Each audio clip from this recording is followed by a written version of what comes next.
सावरकर जी, आप क्या सोच रहे हैं? जिस देश में जन्म लिया है और जिसका अन्न खाया है, उसके ऋण से मुक्त हुए बिना स्वर्ग के द्वार हमारे लिए कदापि नहीं खुल सकते।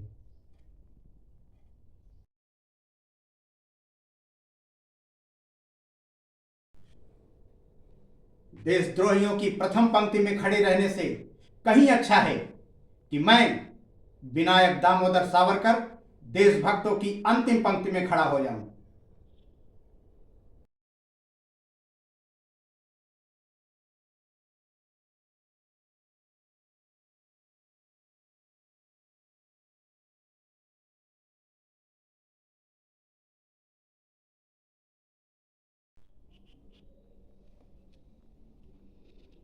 मैं विनायक दामोदर सावरकर अपनी कुल देवी मां अष्टभुजा के समक्ष आज ये शपथ लेता हूं कि मातृभूमि को विदेशियों से मुक्त कराने के लिए आजीवन सशस्त्र क्रांति का ध्वज लेकर जूझता रहूंगा, चाहे इस प्रयास में हम तीनों भाइयों की भी वही नियति क्यों न हो जाए जो चाफेकर बंधुओं की हुई।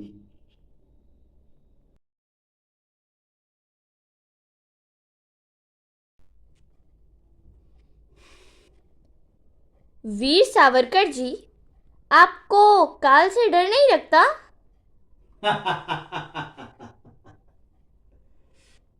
काल काल तो स्वयं मुझसे डरा है।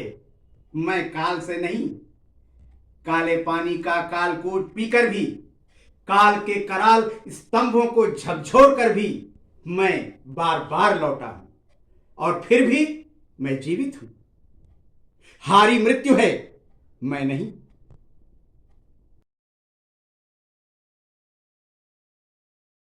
मैं विनायक दामोदर सावरकर स्पष्ट शब्दों में कहना चाहता हूं कि हिंदुत्व कोई ताड़पत्र पर लिखी हुई पोथी नहीं है जो ताड़पत्र के चटकते ही चूर चूर हो जाए, और न आज उत्पन्न होकर कल नष्ट होने वाली कागज पर लिखी हुई घटना ही हिंदुत्व है। हिंदुत्व एक महान जाति का जीवन है। वह सहस्रावधि पुण्यात्माओं के, हुतात्माओं के अथक परिश्रम एवं प्रयत्नों का परिपाक है। हाँ, हो सकता है वह आज उतार पर हो, किंतु फिर भी रत्नाकर है, सुप्त होने पर भी ज्वालामुखी है।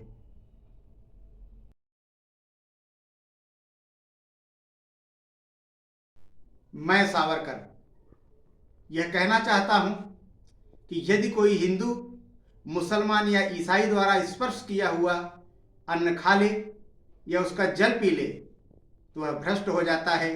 यह कल्पना ही वास्तव में एक मूर्खतापूर्ण कल्पना है, क्योंकि धर्म का स्थान पेट न होकर हृदय होना चाहिए।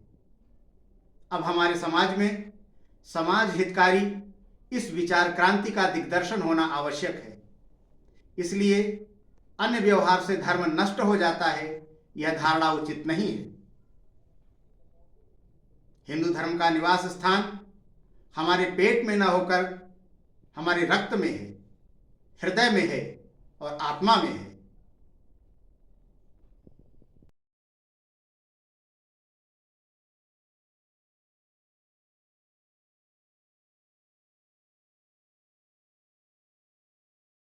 देशभक्ति का यह व्रत हमने आंख मूंद कर नहीं लिया है। इतिहास की प्रखर ज्योति में हमने इस मार्ग की परख की है। दृढ़ प्रतिज्ञ होकर दिव्य अग्नि में जलने का निश्चय जानबूझकर किया है। मैं सावरकर, मैंने व्रत लिया है आत्म बलिदान का।